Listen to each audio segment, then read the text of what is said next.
So the Mini 4 Pro has been out for about 5 months now, which is already a pretty long time given the fact that these devices are being released so rapidly, especially the past couple of years. We see a couple of drones each year, we see multiple action cameras the same year. So yeah, it's a pretty long time in tech years. But in today's video, I want to discuss the potential upgrades that we might see to the next level of mini drones, the Mini 5 or the Mini 5 Pro, and what would be the biggest improvements for me personally. I would also like to know your thoughts on the upcoming Mini 5 or Mini 5 Pro and what upgrades you want to see, so make sure to leave those down in the comments as well. I also want to say that these are not the final specs, nothing has been confirmed by DJI, and these are only my speculations based on the release cycle in the past few years, and the purpose of this video is to share the external and internal changes that you and I prefer to see with DJI. So by liking and sharing this video, it will reach more people with the same interest, and hopefully DJI sees this video and can implement some of the suggestions that you guys leave down below. So let's start with the camera, a 1-inch sensor. The biggest reason I think the Mini 5 will have a 1-inch sensor is related to the release of the Pocket 3. Comparing both the cameras here, we can see that the size differences isn't that far off. So with some cosmetic changes, DJI should be able to put this in the Mini 5 drone. And going from the Mini 2 to the Mini 4, there has only been minor upgrades. So from the Mini 2 to the basic Mini 3, for example, the changes lay in the sensor, aperture, and the true vertical videos, which is important to have a seamless flight experience. And from the Mini 3 Pro to the Mini 4 Pro, the biggest differences is the additional frame rates, color profiles, features like night video, waypoints, and cruise control. And this is thanks to the 360-degree obstacle avoidance system and the OcuSync 4 versus 3 on the Mini 3 Pro. We also have 2 GB of internal storage on the Mini 4 Pro, which is always helpful if you run out of storage on your SD card. So the upgrades from the Mini 2 to the basic Mini 3 isn't that huge. But from the Mini 3 Pro to the Mini 4 Pro, there is some huge improvements in terms of creativity and transmission. So because of the 360 avoidance system, we have features that can help us fly and shoot videos in a more convenient way, which also adds to a more professional look,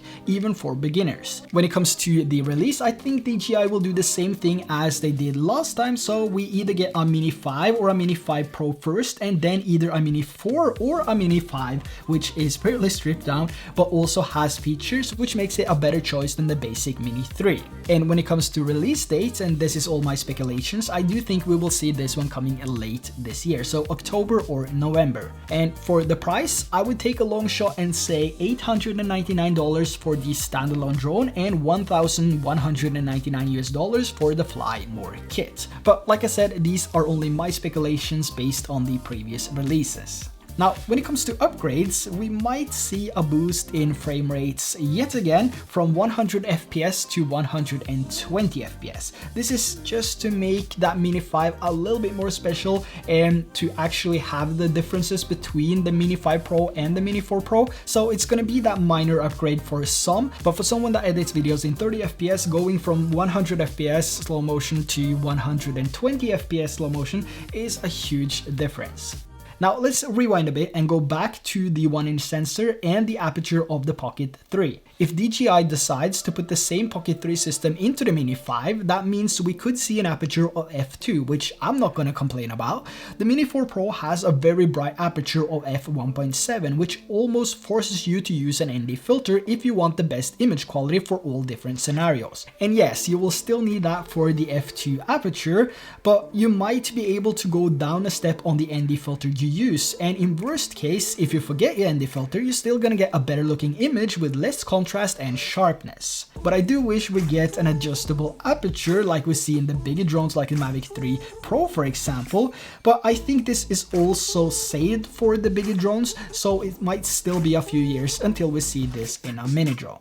Now, when it comes to resolution, I do think we're gonna see the 5K mark on the DJI Mini 5. So because it's the Mini 5, I think DJI will introduce 5.1K on this.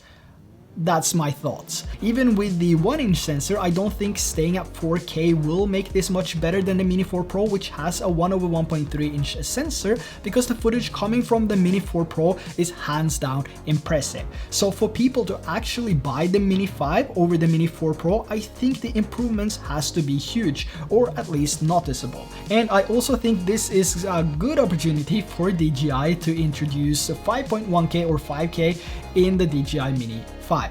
Another upgrade I really want to see to the Mini 5 Pro, and I've mentioned this so many times, and that is Snap-on propellers, which you can actually take off, so you don't have to use that Phillips screwdriver in order to change your propellers. It will make it so much easier. But it's not that I change my propellers all the time. I think I've replaced one on the lifespan of my Mini 3 Pro and two on the Mini 4 Pro, but to have these Snap-on propellers in the first place will make it so much easier to store the drone, and we don't have to use these prop guards, which I don't like them. I don't like the prop guards. I feel like I'm gonna crush the drone. So if we can just have Snap-on propellers, it would be so much easier. So hopefully this is something that we see in the Mini 5. The next question is battery life, and this I think is the biggest question, because we want to fly as long as possible so we can capture as much footage as possible, especially when we go on our vacations, holidays, you know, travel around. We want to have as much battery life, and we also want to buy a minimum amount of batteries because they are quite expensive. But I don't think we'll see an extended flight time with the Mini 5 Pro though, because we already have the Plus batteries. And I also think by keeping the same batteries as we have with the Mini 3 and the Mini 4, it will make the upgrade much easier for people already having the previous models. Now, one of the things I would actually love to see on the Mini 5 Pro is different colors. I don't know about you, but having different colors, it's been a really long time since we had that. I think it was the Mavic Air with the red, black, and white. But to keep, you know, the grayish color of the Mini 5 and then just add black and maybe orange, something that sticks out, it's gonna make it easier to spot the drone and keep a visual line of sight when you fly a mini drone. You know, that's actually something that's been on my mind for a longer time now. But you can of course buy stickers, but stickers is gonna add to the price as well. So to have it straight out of the box and to have the option to just change or make it so that you can actually change the shell of the drone yourself and sell that as different accessory, you know, it would actually be pretty cool. Let me know your thoughts on that in the comments below, and which colors you would prefer to see with the Mini 5, or am I just too far off here? Should it just stay the same? I think they all look the same, so to have a Mini 5 which stands out a little bit, I think it's gonna be pretty cool actually, and I would definitely consider a black one or an orange one. So let me know in the comments below. Now, when it comes to features of the Mini 5 Pro, I don't think we can expect more than what we have with the Mini 4 Pro. Maybe some minor things like additional frame rates and stuff like that, but I mainly think the features of the Mini 5 Pro is going to be a 1-inch sensor, 5.1K resolution at 30 FPS, 4K up to 120 FPS, and also 2.7K at maybe 200 FPS, just to add the additional slow motion. That would be really cool actually, especially if you do high-speed chases or, you know, action sports and you want to fly and film with the drone. You know, having the option to do somewhat super slow motion on that would actually look pretty darn good. So that's basically the features that I think we can expect to see in the Mini 5 Pro, and of course it's going to be an optimized and better system. I also want to know your speculations and your thoughts, and what do you expect the Mini 5 to be like, and also if you have a feature list of things you want to see, let me know in the comments below. Another question you also might have is whether or not you should wait for the Mini 5 or just get the Mini 4 Pro. If it was up to me and I was getting my first drone and I was upgrading from the Mini 2 or the basic Mini 3, I would just get the Mini 4 Pro. It has all these features, and the image quality coming from this drone, I mean, you will have a drone that lasts a very long time. And I honestly don't think it's worth waiting for the Mini 5 Pro either, because if you have something planned this summer, maybe you go on a vacation or something, you know, you're gonna miss out on that if you're holding off from buying the Mini 4 Pro because the Mini 5 Pro is in the horizon or coming later this year or even next year.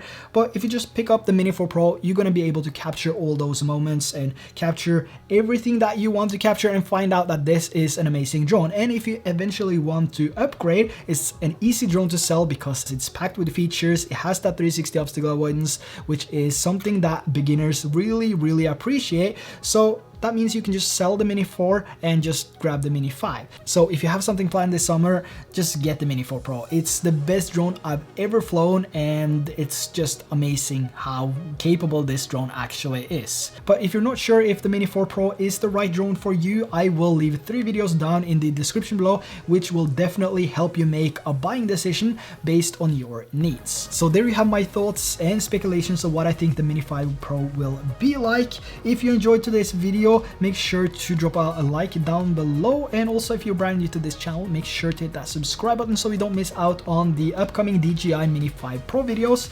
And with that said, thanks for watching. Bye bye.